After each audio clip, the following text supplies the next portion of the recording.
Welcome to Brother Miller's Notes. I'm so glad you're with me. Thanks for spending some time. And together, we're going to study today Genesis chapters 24 to 27.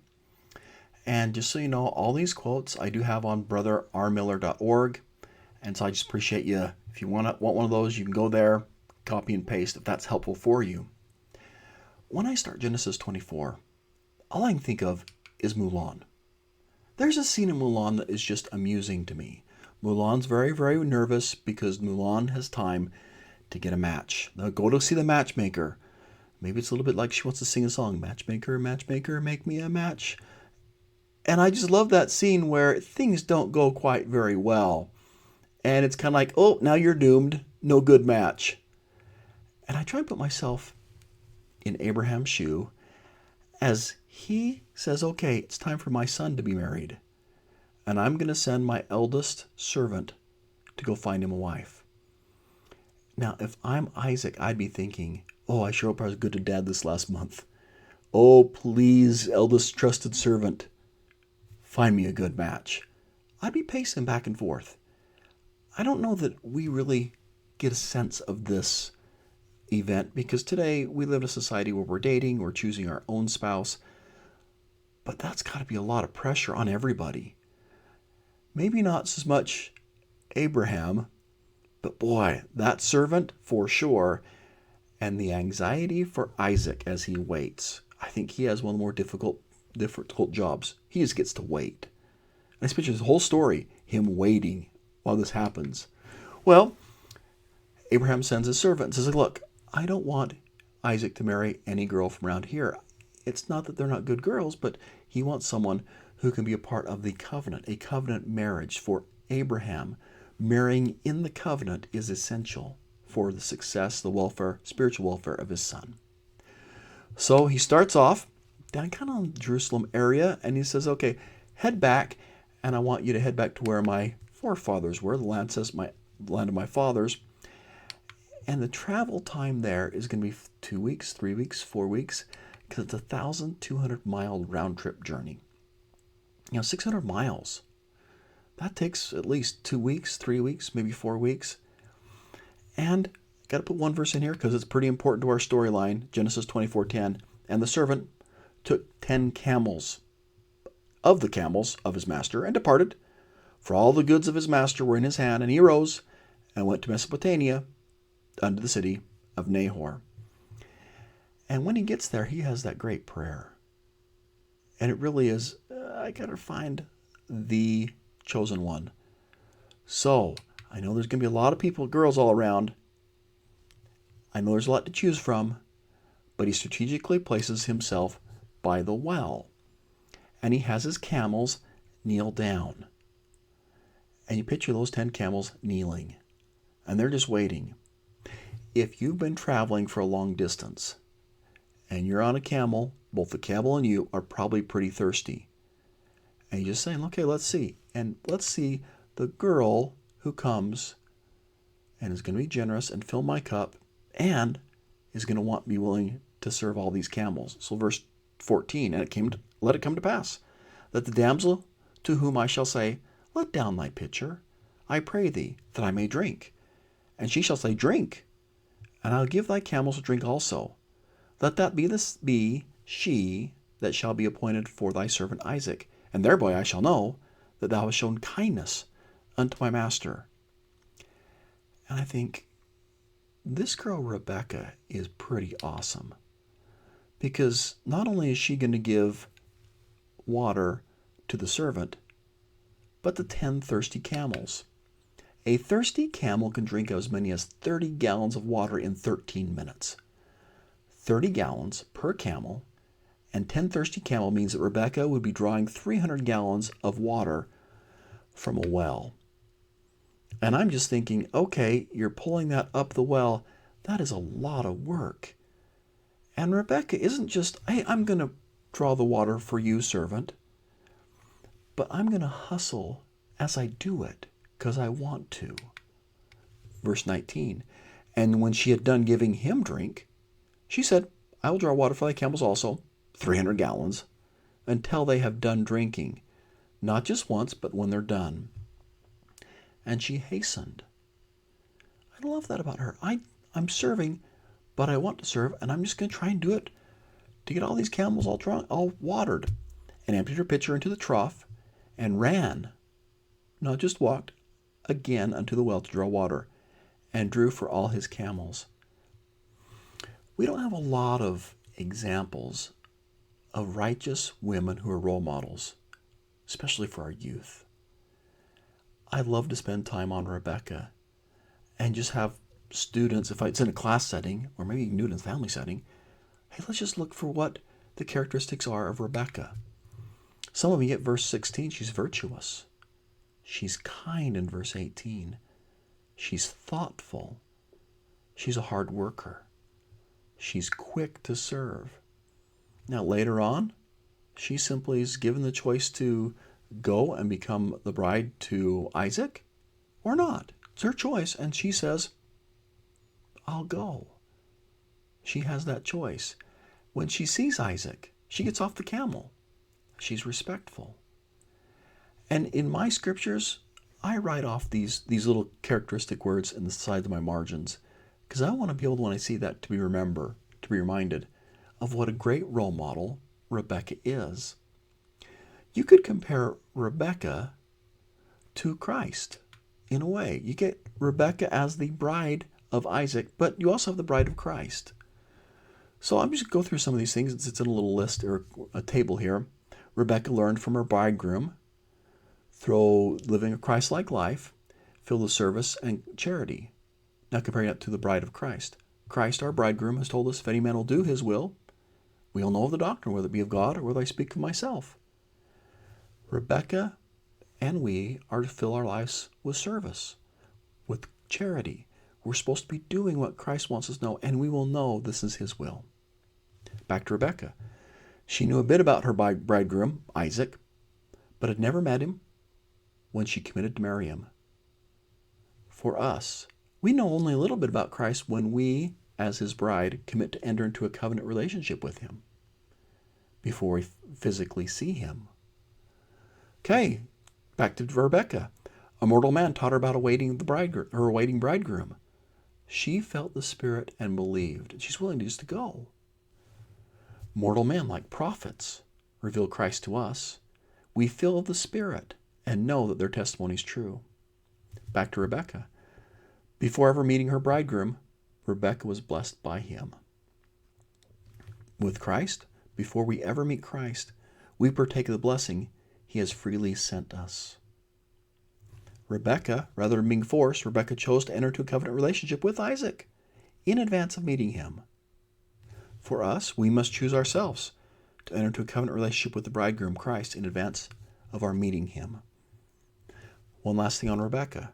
Rebekah's covenant relationship with Isaac brought her prosperity and the receipt of all that Isaac had. Indeed, it brought her all of the blessings of Abraham, Isaac, and Jacob.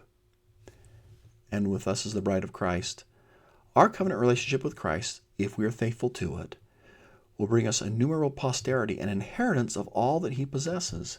Indeed, it will bring upon us all the blessings of Abraham, Isaac, and Jacob. It will bring us our exaltation. We could spend quite a bit of time on just talking about how Rebekah is maybe could symbolize all of us as we are part of the church, which is the bride of Jesus Christ. One of the things that as Rebekah gets to where Isaac is, I just picture once again Isaac's just anxiety and Rebekah's. I mean, what would it be like? You're just about to crown the hill to be able to see what your future bride or groom is going to be, and you're kind of hoping, oh, please, please, please, please, please. And then you see them, and the one sentence is one of the most beautiful for me in all the Old Testament. This is an arranged marriage. Someone else chose him. She, Rebekah, became Isaac's wife. And I love it that he just said, and he loved her. What a beautiful, romantic statement. He loved her. I just love that. And, there may be a little bit of discussion. If you're, like for me, with young men and women, if a man loves a woman, he does what? Okay, young men, what do they do? Young women, if a woman loves a man, she does what?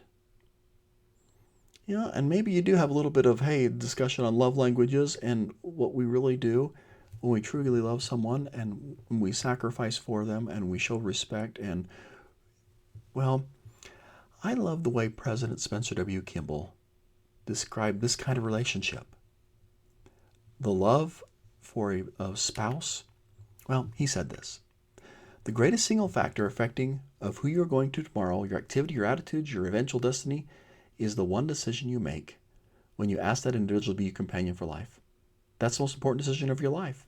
It isn't whether you're going to school or what lessons you're going to study, what your major is, or how you're going to make your living. These, though important, are incidental and nothing compared with the important decision that you'll make when you ask someone to be your companion for eternity.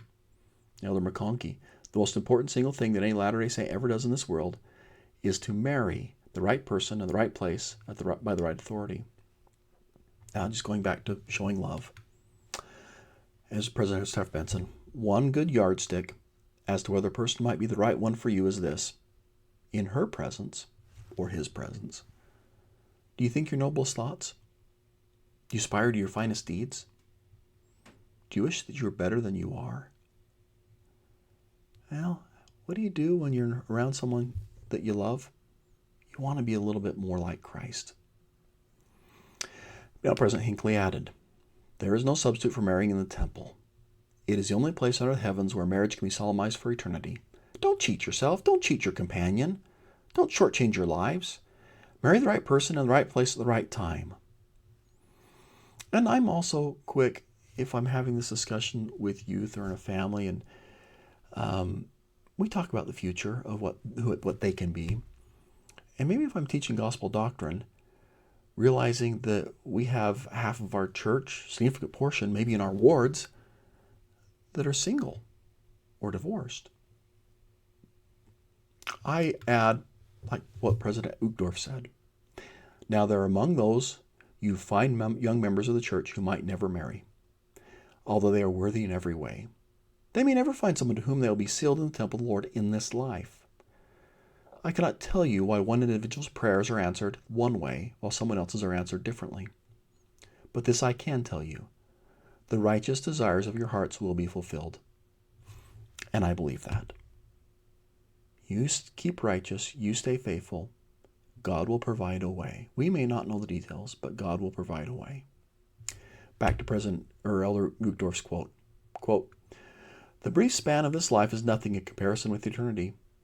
And if only we can hope and exercise faith and joyfully endure to the end, there in that great heavenly future, we will have the fulfillment of the righteous desires of our hearts, and so very much more that we can scarcely comprehend now. And I believe that.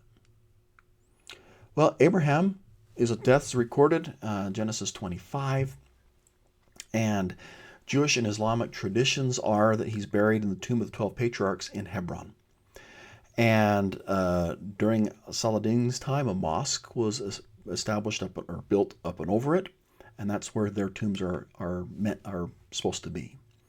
And one day in the next year or so, I hope to be there and to go to Hebron and look at this. So that'll be fun. Don't know if I'll get there, but let's see. Now, Isaac is married at age 40. And for 19 years, because Jacob is going to be born when he's 60. And I think, okay, you got chapter 25, verse 21, Rebekah is barren. Now here you are, you're the promised bride, and Abraham's had these incredible experiences, and you probably told these stories over and over and over again, how he's got this promise, posterity, it's going to be really, really awesome. And then another individual, another wife, another husband who can't have kids. 19 years. And you get verse 21. Isaac entreated the Lord for his wife. Now, to entreat is to ask someone earnestly or anxiously to do something. And I can imagine him doing that. Not just after the first year or the second, but for 19 years. Lord, will you please do this? And the Lord was entreated, or I'm going to do something, of him because of your request. And Rebekah, his wife, conceived. And verse 22, and the children struggled together within her. it seems that she's not having what she feels is quite a natural pregnancy. And she said, if it be so, why am I thus? Why is this going like this? This is not the way people have told me the pregnancy is supposed to go. And she went to inquire. She went to ask, inquire, to investigate. And she receives revelation for her and her family that will change things. Verse 23, here's the inspiration she receives, because she's a woman who receives revelation. And the Lord said unto her, 2 nations are in thy womb, and 2 manner of people shall be separated from thy bowels. You're going to have twins. And the one people shall be stronger than the other people, and the elder shall serve the younger. This, for me, sets up the rest of what we're going to talk about today. She has, by inspiration, here's what's going to happen. But in tradition, the eldest gets the birthright. That means they get to be the leader. They get to be in the patriarchal order. They're in charge. They get to be able to have all the possessions. And now Rebekah is the Spirit saying, yeah, that's tradition. But that's not the way the Lord is designing this. This is the way it's going to work out. And so as we kind of weave through this story in the next 15, 20, 10 minutes, you see Rebekah knowing this and is going to try and make it happen. We can ask earnestly, anxiously, and we can investigate God's will and His timing. And sometimes we know it, and sometimes we don't. But God does have His will and His timing for us. Well, and the boys grew. Now this is verse 27. Esau was a cunning hunter. Oh, come on. If you had to choose between Esau and Jacob, I think I'd want to be Esau. Doesn't that sound fun? A cunning hunter. That sounds manly, right? And Jacob was plain. I know the Hebrew word, Tom, means whole, complete, perfect, simple, or plain. And I studied several recent translations of this verse. Like Elder has a translation. He keeps the word plain in this verse in that translation. And he kind of marks it. Yeah, I know that this was mean, but this is kind of what I really think the translation should be. Jacob, to me, is a great role model. He's a plain boy who chooses to become a spiritual giant. Through Christ, he's made perfect. I like both definitions here. And most of us, we're not the homecoming queen. We're not the star athlete. But I think we as an average person can really relate to Jacob. And you know what? It wouldn't be the first time that one of us has been called plain or average. Or maybe our kids are average. Maybe they're a little bit above, maybe a little bit below. But I think I relate a lot to Jacob.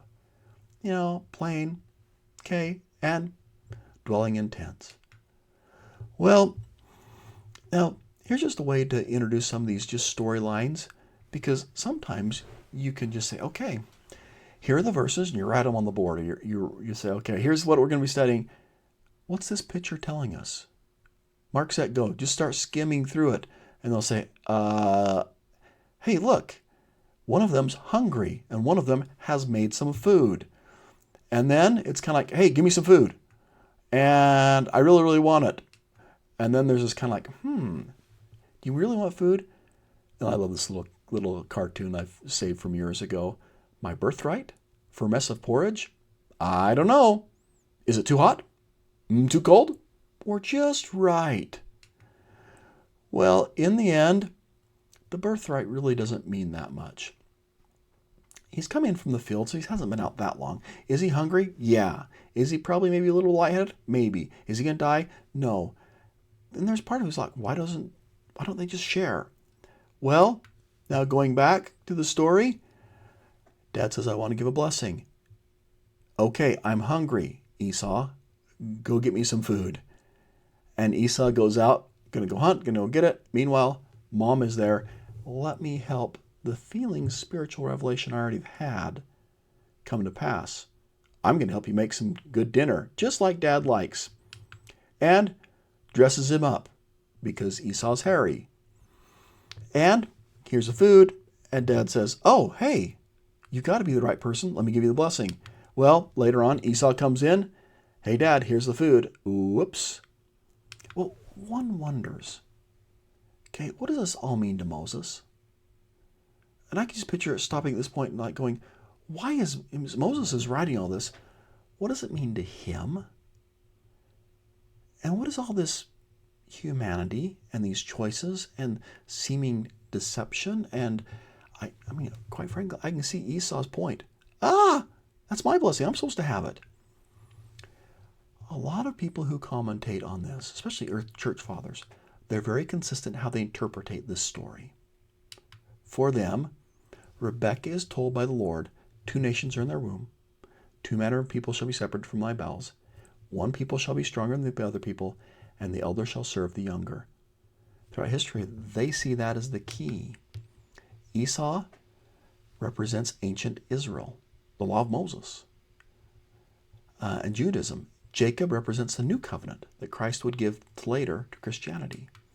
In New Testament times, the firstborn is Judah, was the stronger nation or stronger religion.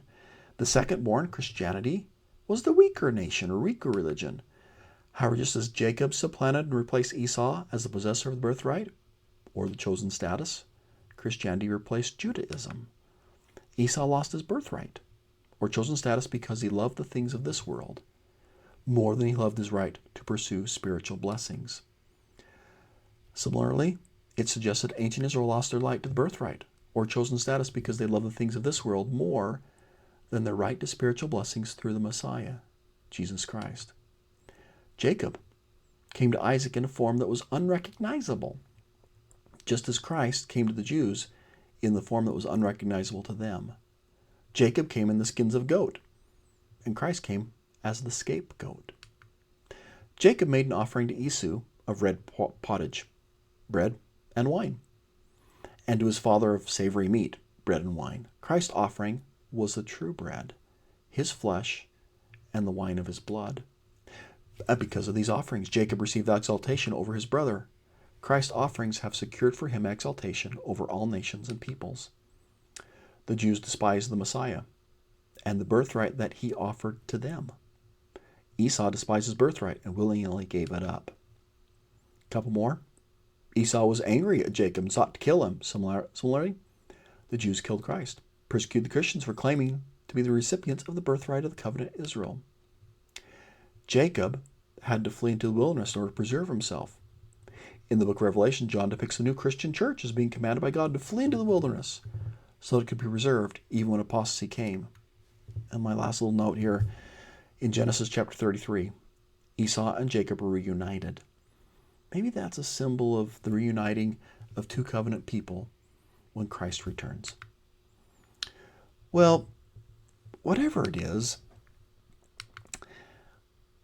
maybe it's a summary time. Whether you do it by pictures or you're reading the scriptures or maybe making parallels between Christianity and Judaism, what principles can you learn from Esau's choices and their consequences? And you could do that with Rebekah and Isaac too, but let's just focus for Esau just for a minute.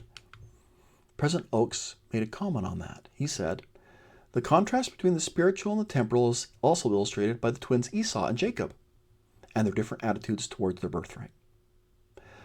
The firstborn, Esau, despised his birthright. Jacob, the second twin, desired it. Jacob valued the spiritual while Esau sought the things of the world. When he was hungry, Esau sold his birthright for a mess of pottage. Behold, he explained, I am at the point to die, and what profit shall this birthright do to me? Many Esau's have given up something of eternal value in order to satisfy a momentary hunger for the things of the world. If we value temporary or worldly pleasure more than we value eternal blessings, well, we may lose those blessings. And it just reminds me of the study that was done by Stanford. They had the little marshmallow experiment. Well, I won't say it very well. President Uchtdorf said it was a member of the first presidency. He said this, in the 1960s, a professor at the Stanford University began a modest experiment testing the willpower of 4-year-old children. He placed before them a large marshmallow and then told them they could eat it right away, or if they waited 15 minutes, they could have 2 marshmallows. He then left the children alone and watched what happened behind a 2-way mirror. Some of the children ate the marshmallow immediately. Some could only wait a few minutes before giving in to temptation.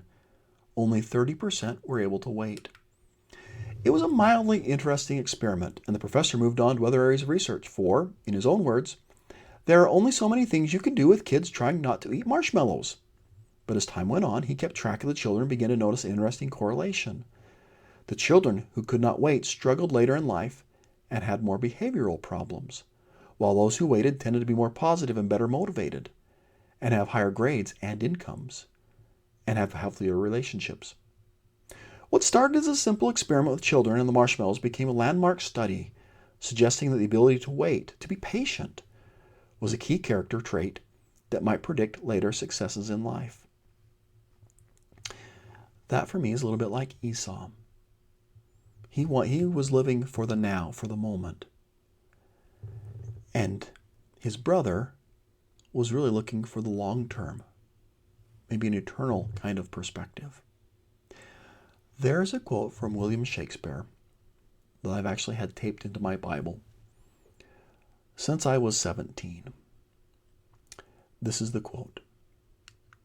"What win I if I gain the thing I seek? A dream, a breath, a froth of fleeting joy. Who buys a minute's mirth to wail a week, or sells eternity to get a toy? For one sweet grape who will the vine destroy, or what fond beggar, but to touch the crown, would with a scepter straight be strucken down?" Now I pause right here, this whole story, because sometimes when I teach this in classes, I'll get somebody and I just kind of talk about it a lot because someone's going to say, didn't Jacob deceive his dad? But if he deceived his dad, why didn't Jacob just say, all right, I'm giving you a blessing. Oh, I got deceived. That was not what the Lord wanted. I thought you were the wrong person and the Lord wanted me to give you a different blessing. And Esau deserves this blessing. Well, you go back to Rebekah's inspiration. She felt that's what the Lord wanted.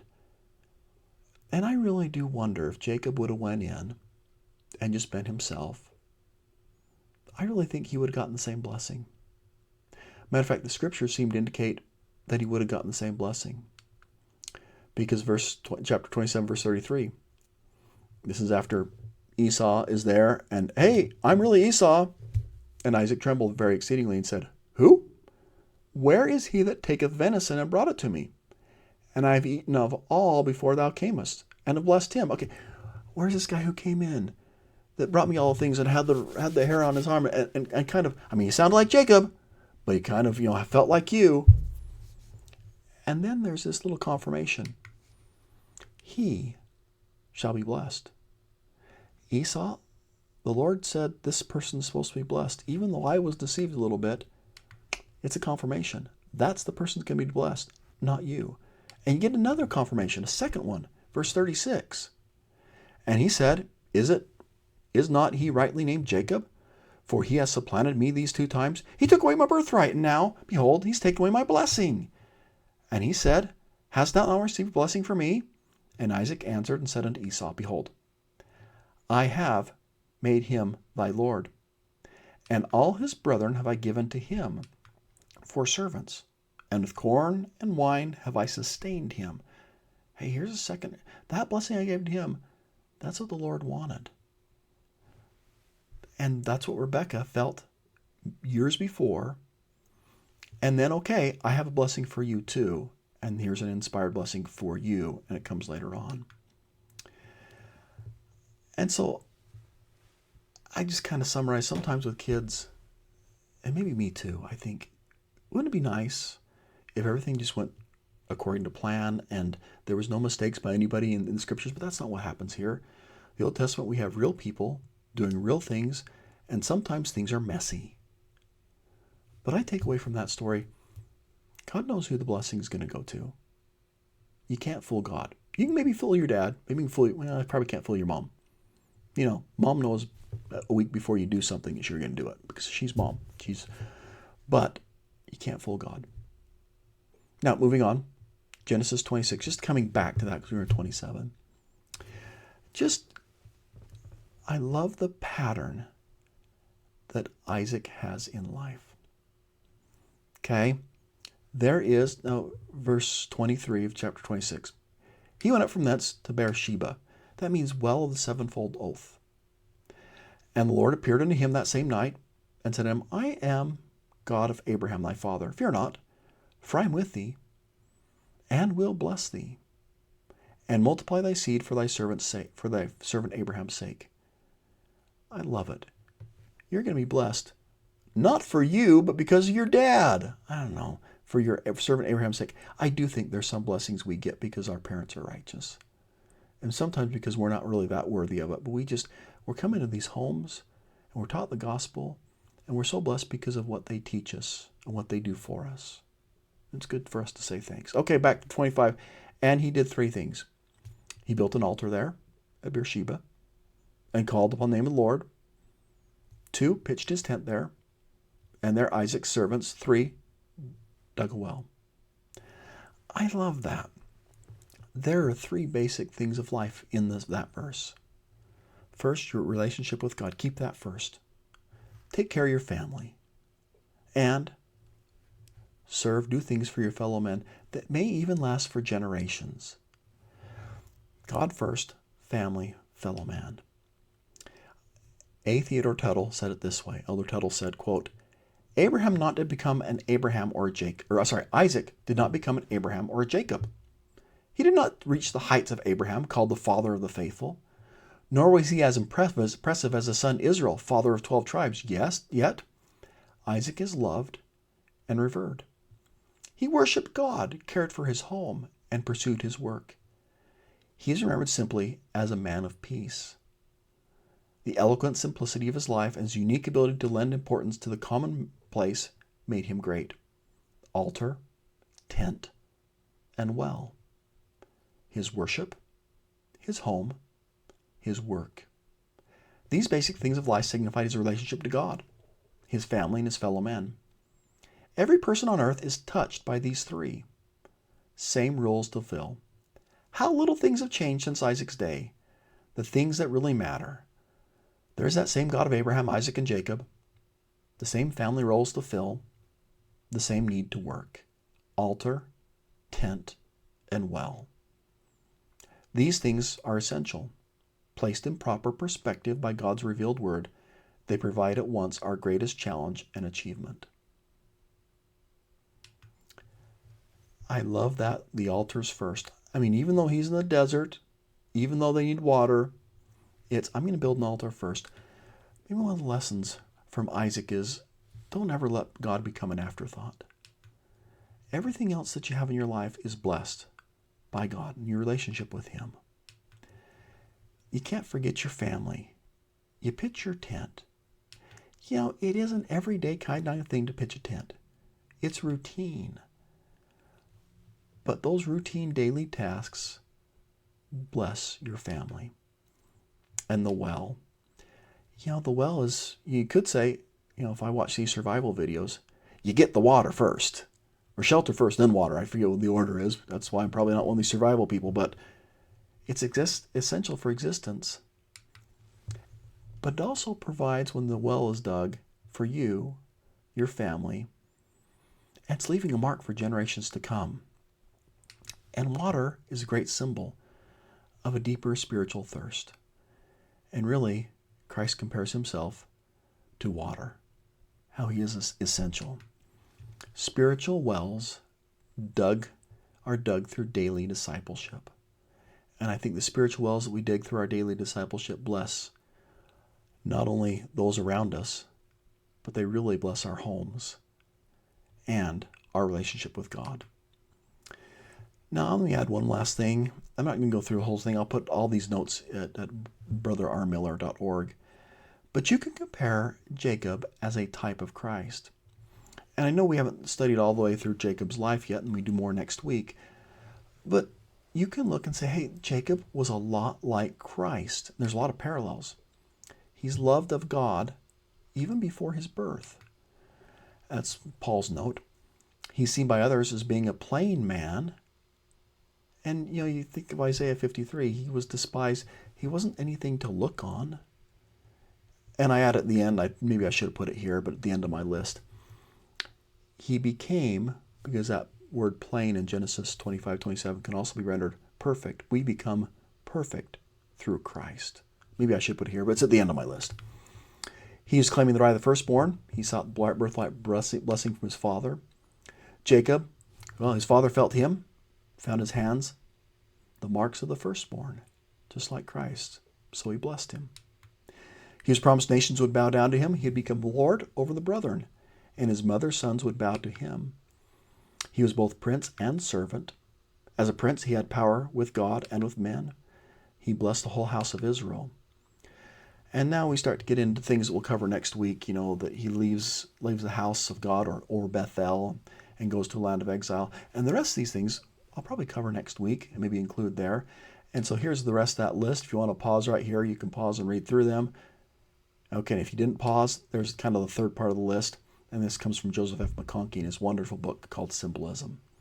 And I'll put all this and the reference in my notes. But just some thoughts.